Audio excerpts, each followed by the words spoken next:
We're at the 2014 Governor's Outstanding Leadership and Disabilities Awards.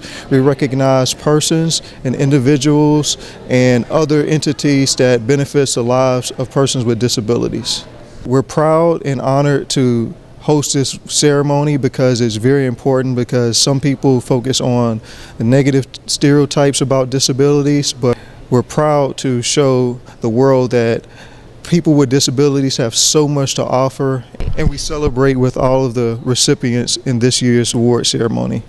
We've handed out 11 awards ranging in different categories, from the Veteran of the Year, the Youth of the Year, the Direct Support Professional of the Year, the Service Animal of the Year. Our nomination committee selected these individuals based on what they've done in the community, how they serve persons with disabilities, and how they selflessly and generously gave to benefit the lives of persons with disabilities. And these individuals created different programs, they volunteered their time, they've given up so much effort and went beyond themselves to contribute to make the lives of persons with disabilities easier. Our office has programs and initiatives that foster and invoke greater awareness for inclusion and disability awareness. We have constituent services and other programs available for constituents to reach out to us and get assistance. How do you feel about the governor's office and what they do for people with disabilities? I'm on a lot of programs through the state, so I commend them. They're doing an excellent job. And it seems like they want to do more, so keep doing what they're doing. They're great. What was your role today in this awards ceremony? I was a guest speaker, presented a speech, and given an award. This was a great event, and very inspiring to just do more. Tell us about the award that you won today.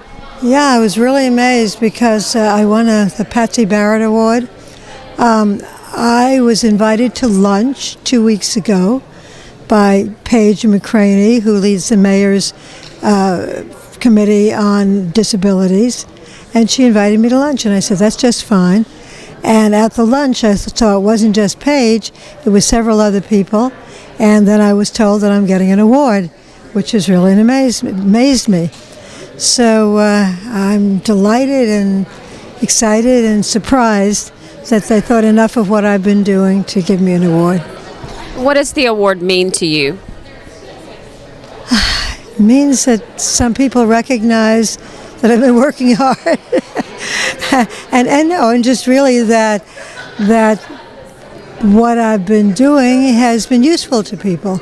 That's really the most important thing. Having ramps in restaurants and having ramps in other places, and now I'm going to be working on having parking lots that have room to have a van and open up a lift and have a wheelchair into the in the parking lot. That these things will be acceptable and ordinary. That they're still not, even many years after ADA was passed.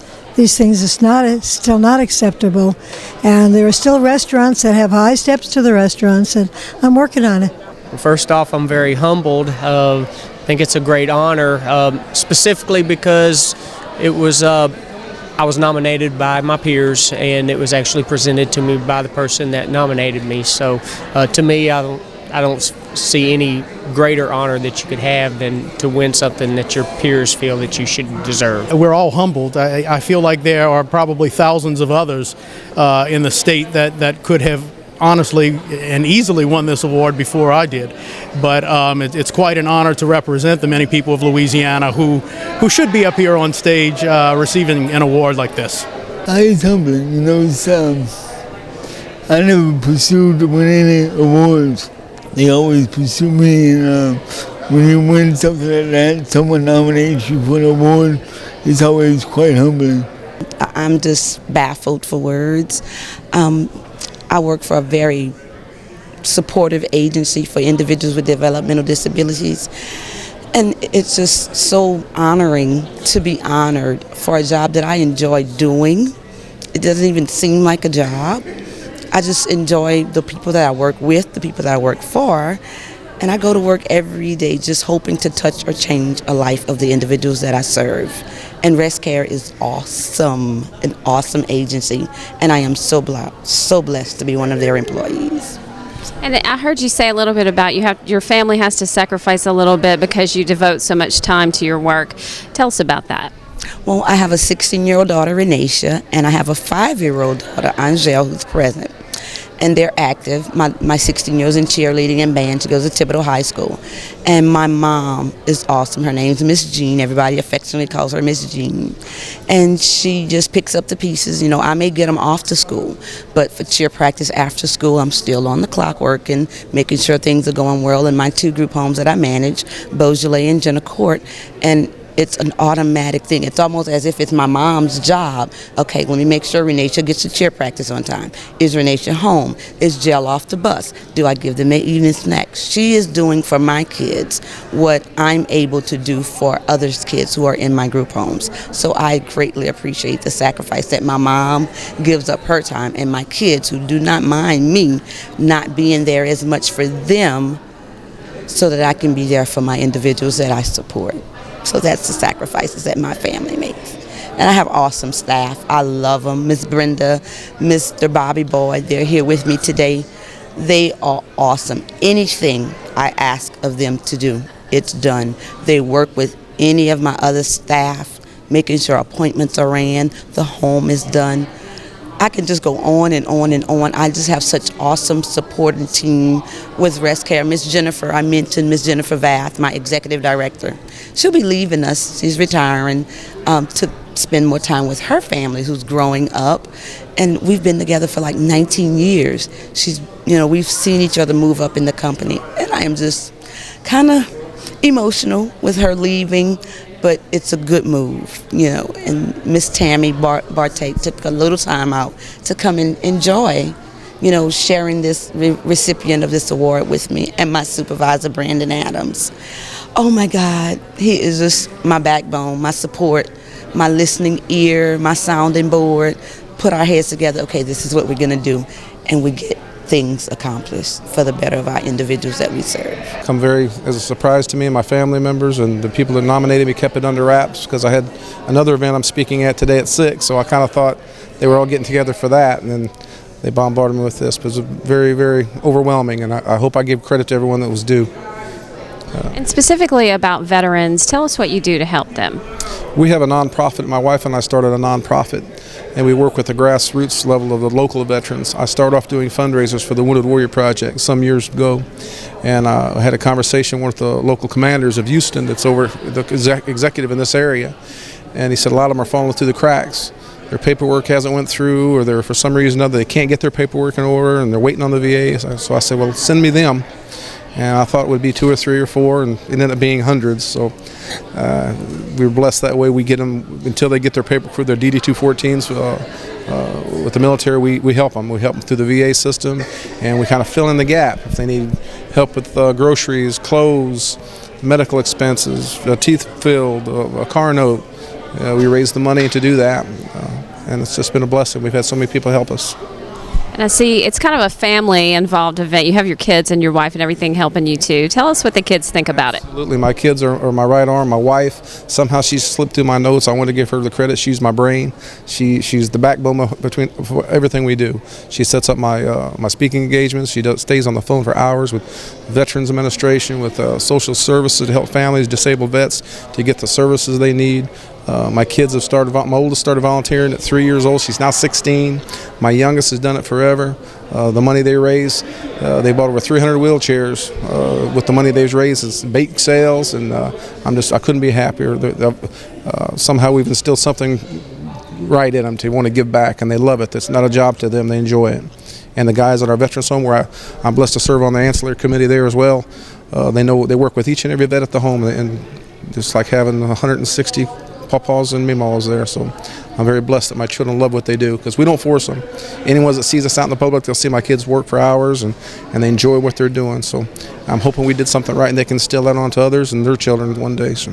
What would you tell the citizens of the state of Louisiana how they can participate and why this is important? Well, it's important simply because we all have the opportunity to serve.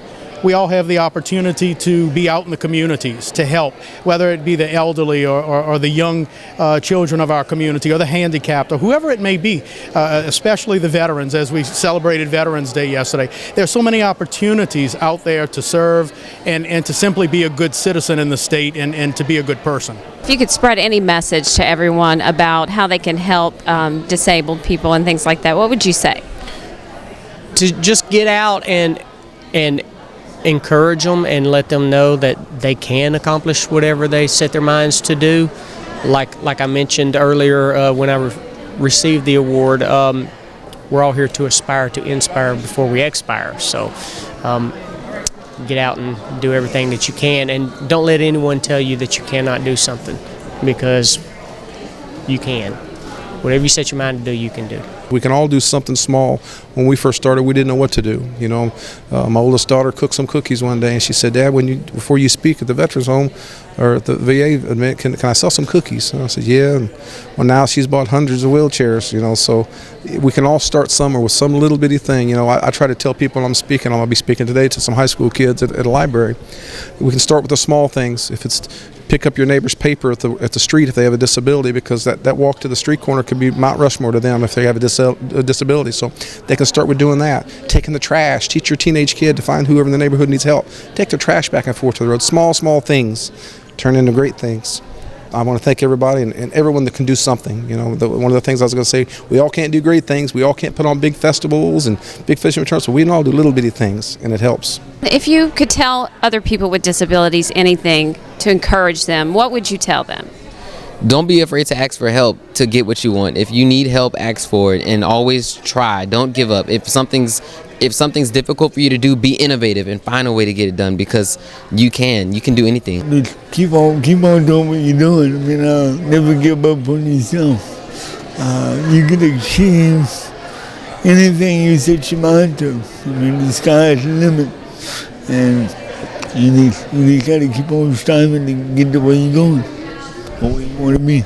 All the hard work you do, it really pays off. If you want anything, no matter what your circumstances are or what challenges or obstacles you face, you can overcome them and really do whatever you want to do if you put in the work for it. You're your biggest limit. I tell others with disabilities not to give up, not because you have a disability doesn't mean you need to stop your goals from achieving anything, whether it just be working, going back to school, being involved in the community. You could still do all the things that you would with an abled body. If people want more information about what your office does, where can they go? They can go to la.gov and look for the governor's website and click on the disability tab for more information about our office and programs.